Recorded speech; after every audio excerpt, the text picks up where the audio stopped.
देखिए, अभी हम लोगों ने पिछले में समझा था कि कारक का कैसे प्रयोग करते हैं साधारण में, है ना। अब हम लोग विभक्ति के विशेष प्रयोग के बारे में बात करेंगे, जिसमें है पहला कर्ता क्रिया संपादक, जिसको प्रथमा विभक्ति। तो क्रिया का संपादन करने वाला कर्ता कारक होता है। जैसे राम पठति, मतलब राम पढ़ता है। राम यहाँ क्या है? करता है। काम जो करने वाला है वो करता है, पीछे बताए थे। और इसमें प्रथमा व्यक्ति का प्रयोग होता है, तो विसर्ग लग गया तो ये प्रथमा व्यक्ति हो गया, राम पठति। अब इसमें बहुत से सूत्र है भाई, ध्यान से देख लो। क में कर्तरी प्रथमा, कर्ता में प्रथमा विभक्ति का प्रयोग होता है, जो कि भी बता रहे, राम गृहम गच्छति, राम घर जाता है। तो राम करता है, इसमें प्रथमा विभक्ति। बालकः, बालक दो खातिर, बालका तीन गो खातिर, मतलब बहुवचन खातिर, समझा रहा है, उसका प्रयोग हो रहा है। खम है अभिधेय मात्रे प्रथमा, अभिधेय मात्रे, अभिधेय का अर्थ होता है नाम, नाम के अर्थ में भी प्रथमा विभक्ति का प्रयोग होता है। जैसे राम गृहम गच्छति, तो राम नामे है ना, प्रथमा विभक्ति प्रयोग हो गया। फिर है ग में अव्यय योगे प्रथमा, अव्यय में बताया गया था यत्र तत्र हयः स्वः, है ना, बताया है ना जी। तो उस सब इस सब के योग में प्रथमा, जैसे देखिए कृष्णः इति सखाय अस्ति, रामः अत्र आगच्छति, अत्र इति यहाँ पर क्या है? अव्यय है। तो इसके साथ में जो है ना, ये इसके साथ क्या लगाना है आपको? प्रथमा विभक्ति का प्रयोग करना है। ये समझ में आ रहा है बात? घ में संबोधने प्रथमा, संबोधन कारक में प्रथमा विभक्ति होता है। जैसे हे कृष्ण अत्र आगच्छ, अभी बात हुई थी, है ना। तो हे कृष्ण या भो कृष्ण लगा करके अत्र आगच्छ, कृष्ण है तो इसमें प्रथमा विभक्ति हो गया। प्रयोजके कर्तरी प्रथमा, प्रयोजक कर्ता में विभक्ति होती है। जैसे हरि भक्तम स्वर्गम गम्यति, हरि के भक्ति से स्वर्ग की प्राप्ति होती है, स्वर्ग जाते हैं। तो हरि यहाँ पर हो गए प्रयोजक, किनका भक्ति कर रहे हैं? तो हरि के। तो जो प्रयोजक है उनमें क्या लगाना है? प्रथमा विभक्ति लगाना है, क्योंकि उनको आपको कर्ता कारक मानना है। एक है उक्ते कर्मणि प्रथमा, उक्ते कर्मणि प्रथमा 12 पूछता है प्रश्न में, बोर्ड में भी पूछा है कि उक्ते कर्मणि प्रथमा का सूत्र का साधारण व्याख्या कीजिए, ऐसी पूछता है ना मैट्रिक बोर्ड में।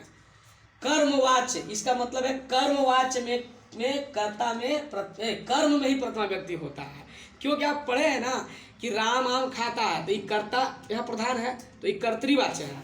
लेकिन आम राम के द्वारा खाया जाता है, तो यहाँ पर जो है से आम लग रहा है ना, कि काम कर रहा है, कर नहीं रहा है वो, लेकिन काम लग रहा है कि वही कर रहा है, इसलिए वहाँ पर वो कर्म प्रधान हो रहा है, तो कर्मवाच्य है। लेकिन तो इसीलिए आम में ही क्या करेंगे, वहाँ पर प्रथमा भाग। देखो तेन हरि रोज सेव्यते, है ना, उसके द्वारा हरि को सेवा किया जाता है। ये देखो एते तीत है अंति चलता है आत्मनेपदी में, है, और एते एतम अंत्य चलता है प्रश्नपदी। ये प्रश्नपदी में तीत अंति चलता है आत्मनेपदी में चलता है ये वाला। मैंने अंग्रेजी में पढ़ा ना जी, एक्टिव वॉइस पैसिव वॉइस। तो कर्तृवाच्य और कर्मवाच्य, कर्ता जहाँ प्रधान है वो कर्तृवाच्य है, वैसे यहाँ भी होता है, समझ रहा है।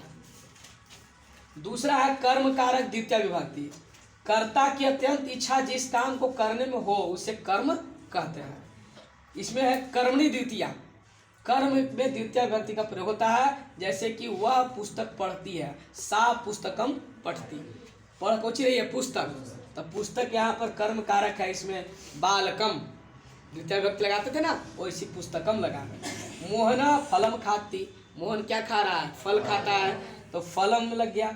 और देखिए इंपॉर्टेंट चीज, अब अभितः परितः सर्वतः योगे द्वितीया, अभितः मैंने चारों दोनों ओर, परितः चारों ओर, सर्वतः सभी ओर, इन सभी के योग में द्वितीय विभक्ति का प्रयोग है। जैसे देखिए ग्रामम परितः नदी अस्ति, गांव के चारों ओर नदी है ना। इस तरह से अगर आपको रहेगा तो उसके आगे वाला में जिसके चारों ओर सभी ओर ऐसे रहेगा ना, उसके वाला में अम लगा देना है, बालकम ग्रामम, है ना, ऐसे करके बनाना है। फिर और देख लेते हैं एक आध दूठो इसका। एक है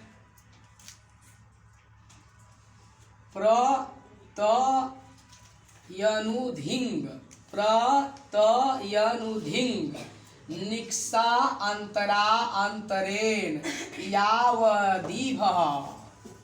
प्रत्ययनुधिंग प्रत्ययनुधिंग निक्सा अंतरा अंतरेण यावदीभः। तोड़ के इसको याद करना है, समझ रहा है।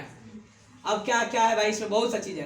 प्रत्यय प्रति, प्रति मने और, अनु अनु मने पीछे, धिंग मने धिक, धिक मने धिक्कार करते हैं ना, निक्सा मने निकट, अंतरा मने बीच में, अंतरेण मने बिना, यावत मने तक। ऐसे शब्दों के युग में द्वितीय विभक्ति का प्रयोग होता है। जैसे प्रति, बालकम प्रति गच्छ, बालक की ओर जाओ, तो यहाँ पर बालकम लगाने होंगे, द्वितीय विभक्ति लगाने होंगे, समझ रहा है। अनु पीछे वाला, रामम अनुगतः लक्ष्मणः, राम के पीछे लक्ष्मण है, तो किनके पीछे है, राम के, इसलिए रामम लगाया जाएगा, समझ रहा है। धिक माने धिक्कार, धिक अभक्तम, अभक्ति के लिए तुम्हें धिक्कार है ना, तो इस तरह से धिक लगा रहे हैं, अभक्तम। निक्सा, गृहम निक्सा नदी अस्ति, गांव माने घर के निकट में नदी है, निकट के अर्थ में भी जिसमें जिसके निकट में है उसको में आपका प्रयोग करना है। रामम, राम अंतरा, रामम लक्ष्मणम अंतरा सीता अस्ति, राम और लक्ष्मण के बीच में सीता है, तो यहाँ पर रामम लक्ष्मणम।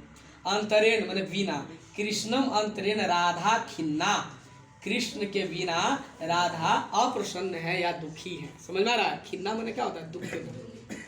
यावत, नगरम यावत वृक्षा सन्ति, यावत माने होता है तक, माने नगर तक वृक्ष है, समझ में आ रहा है, नगर तक, तो जिस तक है उसमें नगरम लगा दिया गया है। तो इस तरह से मेन कुछ बताए हैं, और फिर आगे के क्लास में और हम सभी विभक्ति पर प्रकाश डालेंगे।